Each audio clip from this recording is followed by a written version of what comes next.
Thank you to everybody who had sent in their questions. I didn't expect anyone to actually ask me anything.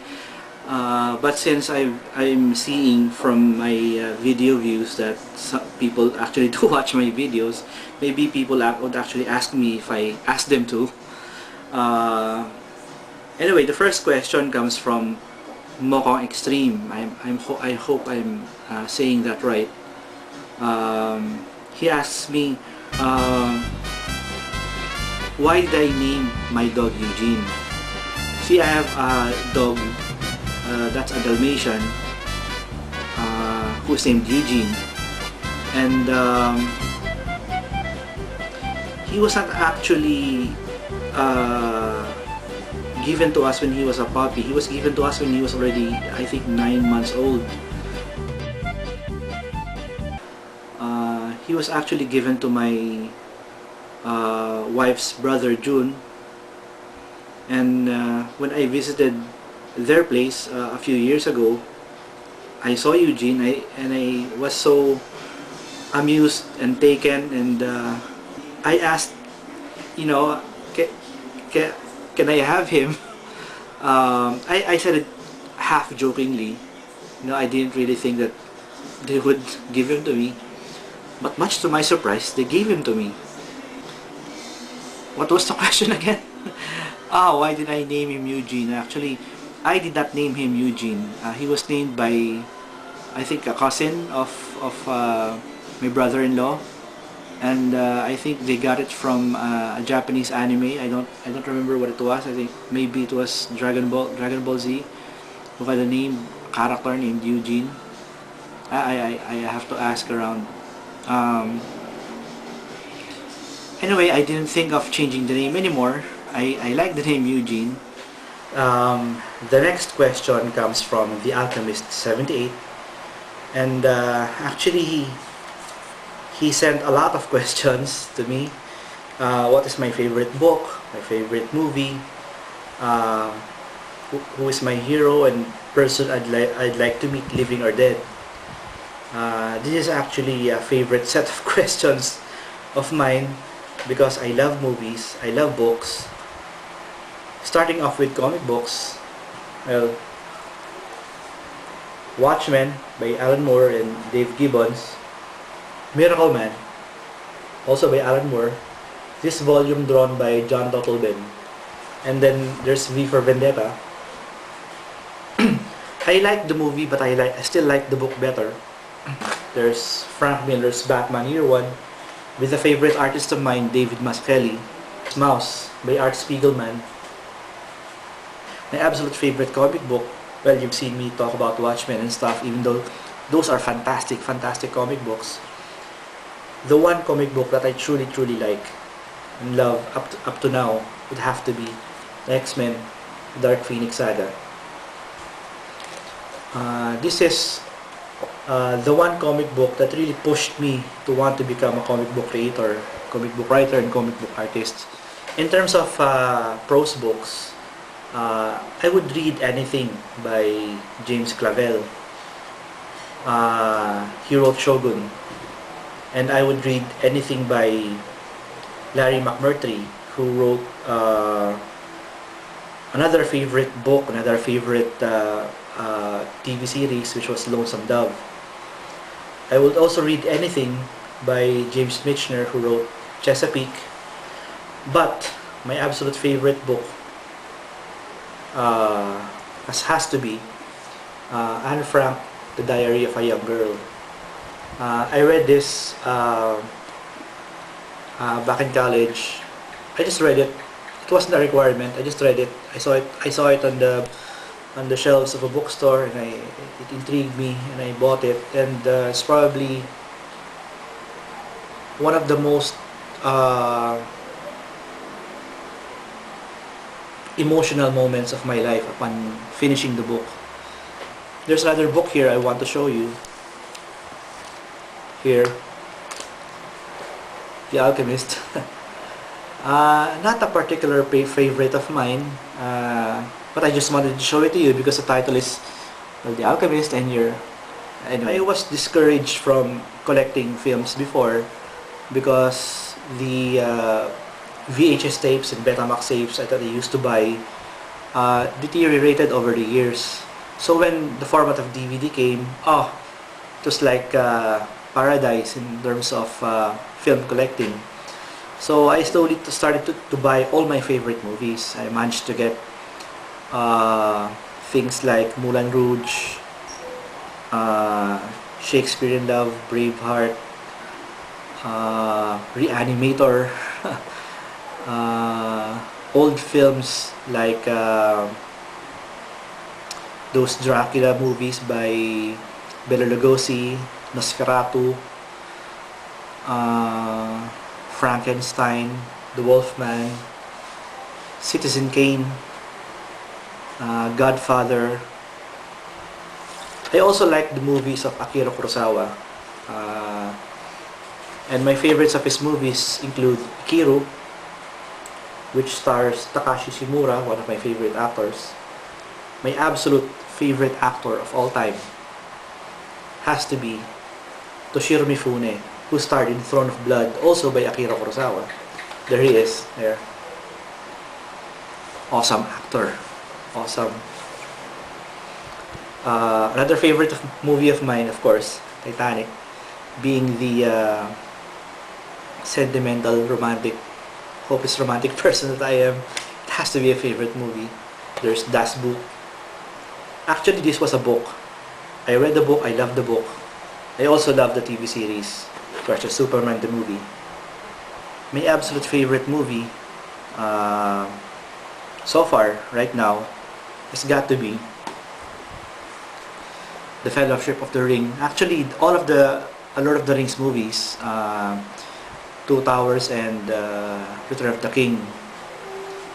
When I first saw Fellowship of the Ring a few years ago, I was like, this wasn't just a movie, this was a kind of event, you know?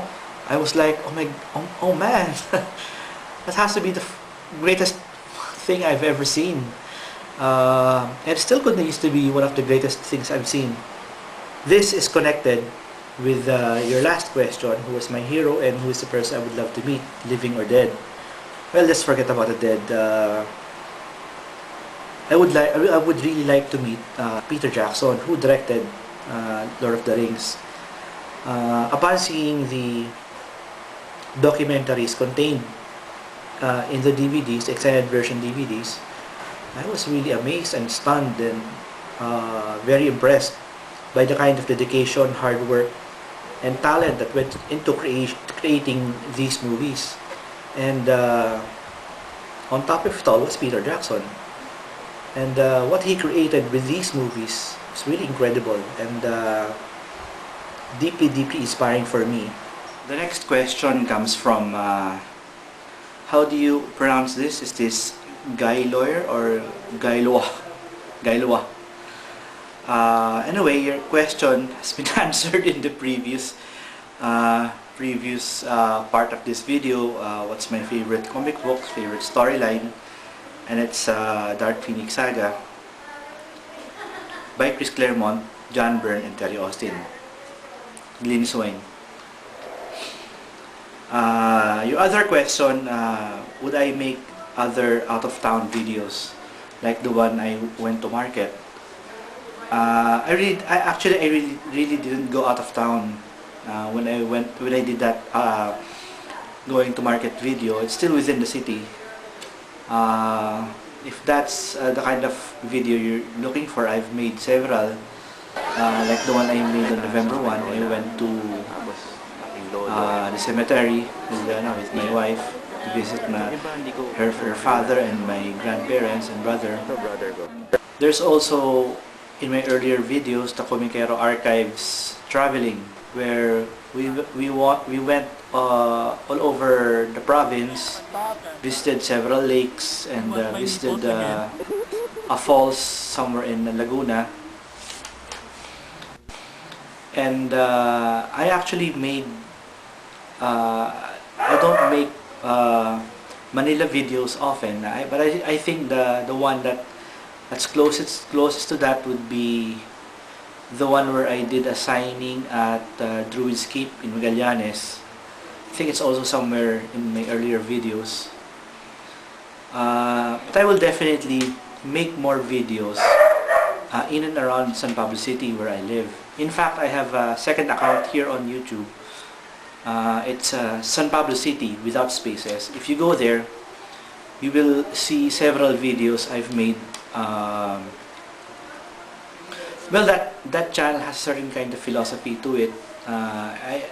If you want to watch the videos there, make sure you watch the introduction video first, so you get why I'm making those videos in such a manner. This week is a great opportunity for making videos in town because there's a 1-week coconut festival. Actually, I'm supposed to go there right now, but I'm feeling a bit under the weather. There's a lot of things happening in Town Plaza right now, and throughout this week there's going to be a lot of things happening there, and I'll be covering some of them. So watch out for those videos. This next question comes from Holy Joe 22, and like I said in the comment section, it's a loaded question. He asks, what do I think about comic books that have no inkers? They're penciled, they're colored, and then they go directly to print after lettering. One of the first who did it was Neil Adams. In the 80s, I think it was done by George Perez. In the 90s, people started doing it more. And there are a few of those comic books that I actually like the look of it.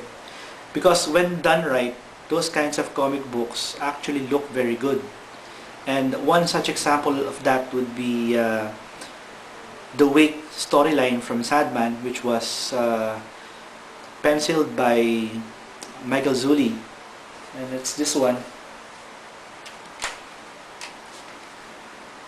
It's all pencils and then colored directly by Daniel Bozo and John J. Muth. What Michael Zulli did right about this is that he treated the pencils as a finished product. He applied all the necessary gray tones to it to make the pencils look finished and artistic, and it actually looks very good. The problem that I see with the early efforts was that the penciler would still pencil it as if an inker would ink it. So the lines are stiffer. They're trying to ink it with the pencil. So it's the pencil lines are very solid, very restricted, and it doesn't look quite well to me. Especially, well, sorry to Chris Claremont and to I think it was Salvador Larroca who did Extreme X-Men, the first few issues of Extreme X-Men. I really didn't like the look of those first issues because to me it looked like a mess of color instead of a proper comic book art, because you couldn't understand what was going on, because there was no strong lines, strong definition of the forms, of the elements, the figure. All in all, it wasn't really very good visually, and those are one of those times that coloring directly on pencils did not work. I think they've since gone better with it, especially with colorists like Dave McCaig, who is doing a really good job with that kind of thing. So to me, as long as it looks good, it would be okay. No, as long as the colorist and the penciler know what they're doing, it will be okay. But if it doesn't look good, then you're doing it just to save on money by not hiring an inker, when it's obvious that the art looks bad, then you better get an inker, or better get a better penciler to it, who knows how to draw in such a way that would look good when printed. I have a question from my friend Edgar Tadeo, who asks, what other software aside from Windows Movie Maker do I use to edit my videos? Since I've discovered that Windows Movie Maker has a hard time processing the output of my camera, I'm using another program, Power Director, to process the video so that it can be read by Windows Movie Maker. I also like using Power Director because I'm able to save the files in MPEG-2 format, which I can't do with Windows Movie Maker. It's important to me that I can save in that format because it's the best one to upload at archive.org. By the way, I forgot to say that I like using Power Director because it came free. It came free with my DVD writer. So thank you very much to all those who sent in their questions. This has been a lot of fun, and I've discovered a lot of things about myself, which is I'm quite talkative. hasn't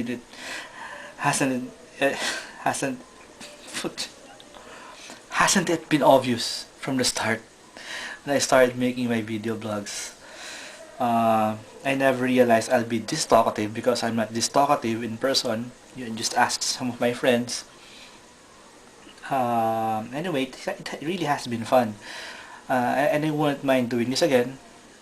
So anybody watching this, if you have other questions for me, you can just ask me in the comment section right there, and I'll be answering that in a future video, and I will be sending you the video in the email or notification. I'll be sending you notification that the video is there, like how I sent notification for this video for those who asked me questions. Okay, so till next time.